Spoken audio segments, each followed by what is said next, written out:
The petition filed by civil activist attorney P.B. Herath was dismissed without being taken up for consideration during a hearing before a three-member bench comprising Justices Preeti Padman Sirosena, Shiran Gunaratne and Priyantha Fernando. P.B. Herath argued that the current election date violates the provisions of the Parliamentary Elections Act. He referenced Section 10 of the Parliamentary Elections Act of 1988, which mandates that nominations must be called within 10 days of the Gazette being issued. The Gazette on the general election was issued on the 24th of September.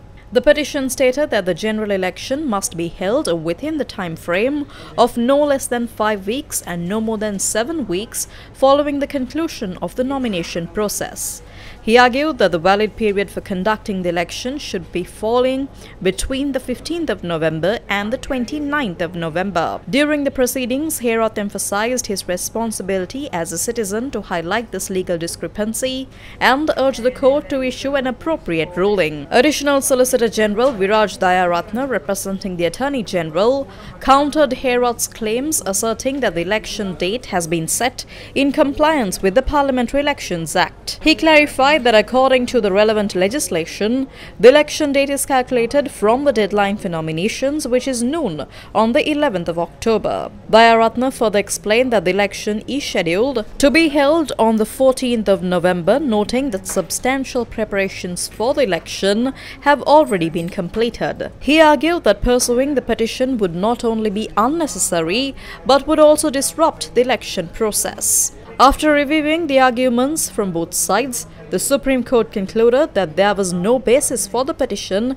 and dismissed it without allowing it to proceed. The court affirmed that no fundamental rights have been violated and that the election, as organized by the Election Commission, could be held as planned. The respondents named in the petition included the Attorney General on behalf of the President, the Secretary to the President, and members of the Election Commission, including its chairman.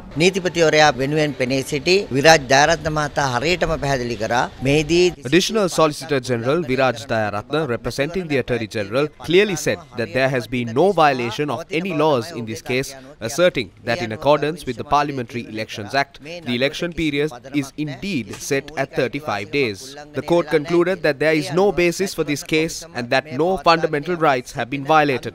The Supreme Court ruled that the election being conducted by the Election Commission may proceed without any hindrance, and it is scheduled to take place on the 14th without any amendments.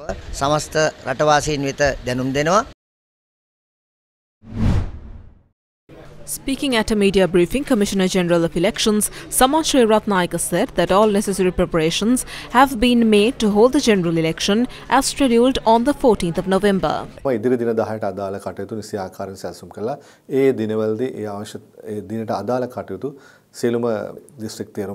We have carefully planned everything for the next 10 days. During this time, all the district returning officers as well as the assistant and deputy commissioners are working and fulfilling their duties. We are confident that on the 14th of November, about 1.7 million voters will get the chance to cast their votes at the polling stations. We are following the Parliamentary Elections Act No. 1 of 1981. Even though there have been some legal challenges, we haven't stopped our work at any point. We are moving forward with everything we need to do because any citizen who feels they've been treated unfairly has the right to file a petition for fundamental rights. Our work won't stop unless the court tells us to. Right now, there are no legal obstacles to our plans. So, we can definitely confirm that the general elections will happen on the 14th of November.